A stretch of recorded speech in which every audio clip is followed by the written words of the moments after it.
If a rhombus has area 12 square centimeter and side length 5 centimeter, then the length of its longer diagonal is, it's an easy to medium question, you can say. It's not a very difficult question, but it's from geometry again, but it's an easy question. Rhombus में आपको एक concept पता होना चाहिए कि rhombus में क्या होता है, opposite sides equal and parallel होती है, मतलब चारों साइड इक्वल होती है and parallel opposite pair of sides होती है, चारों इक्वल होती है।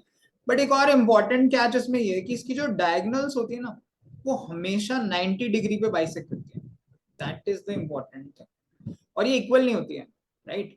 ये इंपॉर्टेंट चीज है। किसी भी रॉम्बस में 90 डिग्री पे उसकी डायगोनल्स बाइसेक्ट करती हैं। वैसे भी उसका area half d1 into d2 होता है, जो एरिया ऑफ रॉम्बस होता है, यानी ये डायगोनल d1 होती है, ये d2 होती है, और ये इक्वल नहीं होती है।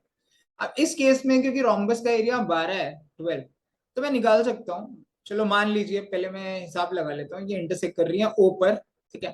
तो ये जो 12 एरिया, ये 1 2 3 और ये जो 4 सर्कल 4 ट्रायंगल है ना, इन सबका एरिया इक्वल होगा, यानी हर एक का एरिया जो होगा 12 है, और ये 4 ट्रायंगल है तो 12/4 यानी 3 एरिया होगा, बिकॉज इसका एरिया भी 3 होगा, इसका भी 3, इसका भी 3, इसका भी 3। That will be the catch.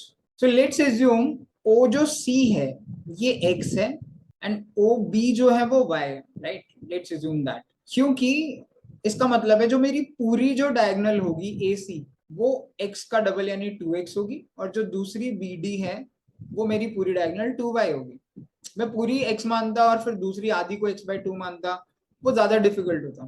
तो अगर मैं देखूं ट्रायंगल, किसी भी ट्रायंगल को देख लीजिए, BOC में देख लेते हैं, वो वाला लिख दिया, तो इसमें area will be half x into y, that is equal to 3।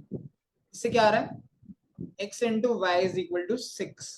ये एक इक्वेशन है। दूसरी इंफॉर्मेशन है कि साइड जो है वो 5 है, यानी ये जो रोम्बस की साइड है ना, ये 5 है। ऑब्वियसली सारी साइड ही 5 है। तो अगर हम BOC में, ट्रायंगल BOC में एक बार पाइथागोरस और लगाएं, तो obviously x square, I can write x square plus y square is equal to 5 square, जो 25 होगा, I can write that also. ये दो इक्वेशन बन गई। अब इन दोनों इक्वेशन से बस x और y की वैल्यू निकालनी है, और हमको लॉन्गर डायगोनल चाहिए, तो किसी की भी एक की भी निकाल लीजिए, that will be our answer. उससे हम डायगोनल यहाँ से निकाल लेंगे, x की वैल्यू या y की वैल्यू का डबल करके। बस इसको सॉल्व करना ही एक चैलेंज है, और कोई बड़ा इश्यू नहीं है। तो जिसने भी थोड़ा एल्जेब्रा किया है वो जल्दी कर सकता है, बिकॉज कैसे, अब इसमें हम क्या यूज करेंगे, हमें पता है x प्लस वाई का जो होल स्क्वायर होता है that is equal to x square plus y square plus 2xy। इससे हम क्या करेंगे, x प्लस वाई का होल स्क्वायर जो है that will be equal to x square plus y square की वैल्यू यहाँ से डालेंगे 25 प्लस 2xy की वैल्यू डालेंगे 2 into 6 which will B 12, so it will B 37। तो x प्लस वाई का होल स्क्वायर 37 बनेगा, तो x प्लस वाई जो होगा वो रूट 37 बनेगा। This is my equation number 3। Similar way में अगर मैं लिखूं x माइनस वाई का whole square that is equal to x square plus y square minus 2xy, इसमें भी वैल्यूज अगर सब्सटीट्यूट करें, x square plus y square 25 minus 2 into x y 6, तो 12, that will be equal to 13। इससे हमारा x minus Y जो आएगा वो रूट 13 आएगा, विच इज इक्वेशन नंबर 4। अब हमें कुछ भी नहीं करना, बस थर्ड और फोर्थ को सॉल्व करना था।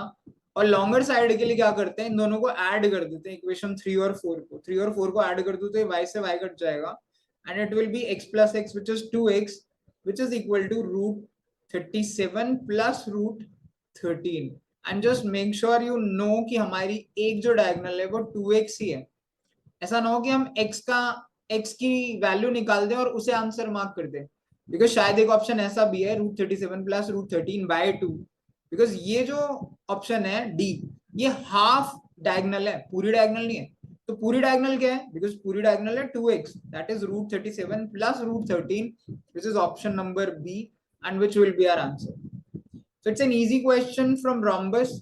दो इंफॉर्मेशन है, दो इक्वेशन बनेंगी, बस उसे सॉल्व करना आपको आना चाहिए। और ये थोड़ा सा ट्रिकी हो सकता है कुछ लोगों के लिए अगर उन्होंने एल्जेब्रा नहीं पढ़ा हुआ तो, बिकॉज आप इसे नॉर्मली सब्सटीट्यूट करने जाएंगे तो ये काफी कॉम्प्लिकेट हो जाएगा। x की पावर 4 में वैल्यूज चली जाएंगी, फिर हमें सब्सटीट्यूट करके निकालना पड़ेगा, then it will be difficult. So you can watch this video again and you should be able to solve it.